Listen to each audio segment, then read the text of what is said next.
Hi, this is Mike from AskTractorMike.com. I'm standing out in a field of weeds today that need to be brush hogged to talk about brush hogs and some things you need to look at if you're buying a brush hog in terms of options. And I've got 3 things today I'm going to talk about that are main things you need to be making a decision about when you're purchasing a rotary cutter.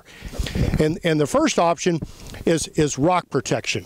When you're cutting with a cutter and you hit a rock, there is no telling where that's going to go, and that's why you need people away from where you're cutting. I've seen rocks thrown across yards and fields. I almost got hit with one when I was a kid, and my dad was brush hogging in a ditch about 30 yards away, 40 yards away from me, and I learned there's no telling where those rocks are going to go when they get ground up. So at least the front of the cutter is going to have one of 3 kinds of rock protection. And the first kind of rock protection, and you see this on a lot of cutters, is nothing. It's just a big open area there under the cutter.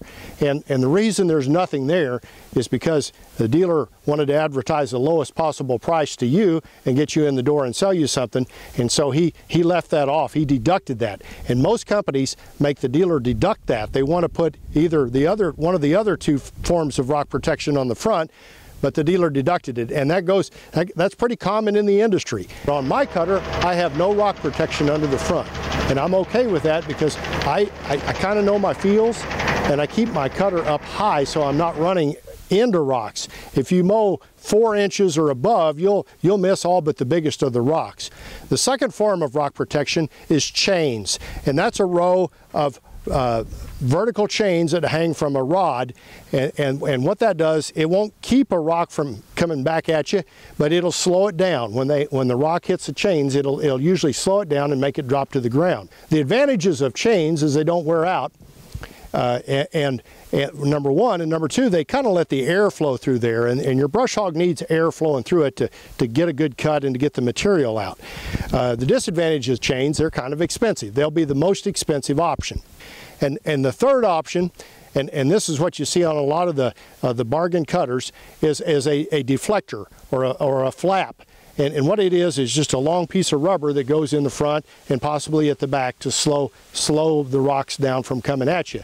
And it looks like a belt out of a round baler is what it looks like, and probably is, same material. And that's designed to slow the rocks down. The advantage of that, it's cheaper. The disadvantage is it'll wear out over time, and it does not allow the air to flow through the machine. So that's number 1 thing you look at. What kind of deflector am I getting? The number 2 thing you need to look at when you're buying a cutter, do I want a single tail wheel or dual tail wheels?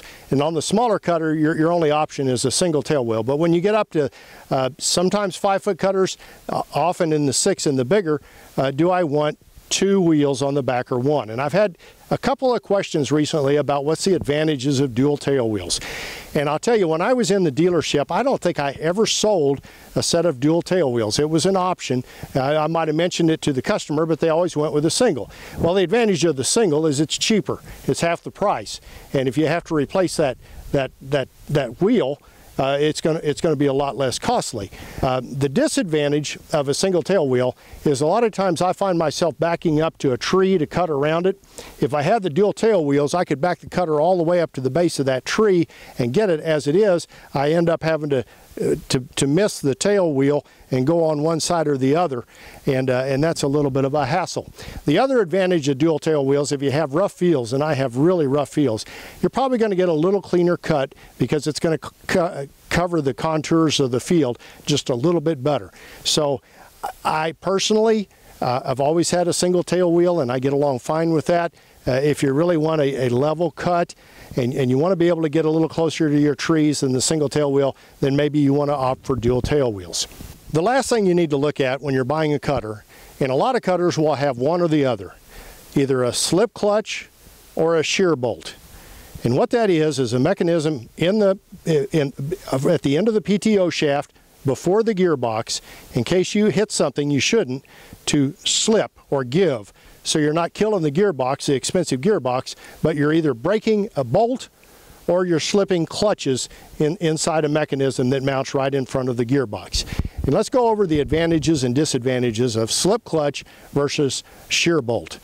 The advantages of shear bolt is it's going to be $500 to $800 less money. It's just a bolt that goes through the shaft, and whenever you hit something you shouldn't, it'll shear. Now, I get a lot of questions from people that are having problems when they engage their PTO, they shear their bolt, or when they get into just really light crops, they shear their bolt. And I can't recommend this.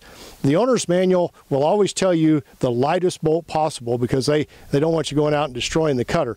But I've had to in my cutter, and I'm not recommending you do this, but I'm just telling you, if you have one that shears way too often and you're crawling off a tractor seat and replacing that bolt all the time, I've gone up 1 grade in the bolt that I have through there. I've lost some protection, but I'm willing to lose a little bit of protection in order to gain a machine I'm not servicing every time I kick in the PTO. Now, if you go with slip clutch, there's a couple of reasons to go with a slip clutch and a good reason not to.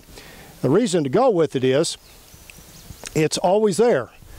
Your slip clutch, when you hit something, the clutches inside are gonna give, and you're gonna get over your obstruction, hopefully get the tractor shut off and get on, and then you don't have to crawl. Second advantage, you don't have to crawl off the tractor. You just go right back to cutting. If the clutches weren't damaged, and most of the time they won't be. Now, the disadvantages of a slip clutch is you need to service it, especially if you keep your cutter outside at least once a year. And what you usually do on servicing a slip clutch is you loosen the bolts up and you kick in the PTO several times so those clutches are burning in. So you know they're not frozen up. And then you tighten everything back up. And if you're wanting to do that, I've got a video on it. I'll post a link below. But also check your owner's manual because they're all a little bit different in how you perform the slipping of the clutches. Especially if you store your cutter outside, you need to do that once a year. The reality is most of us don't do it. I grew up with a slip clutch on a brush hog, and I don't think we ever slipped those clutches the entire time we owned it. And toward the end, I guarantee you, it was stored outside, those clutches were frozen up, and you have no protection at that point. So those are the main options I think of in deciding which brush hog or bush hog or rotary cutter you want to buy, and hopefully that helps you make a good decision. I survive on web traffic. I'd be honored if you'd share this video with other tractor enthusiasts, like my Facebook page, and subscribe to my YouTube channel. And if you have questions or comments or other options that you'd like to talk about, put them down below. We'll try to get back with you. Thanks for watching.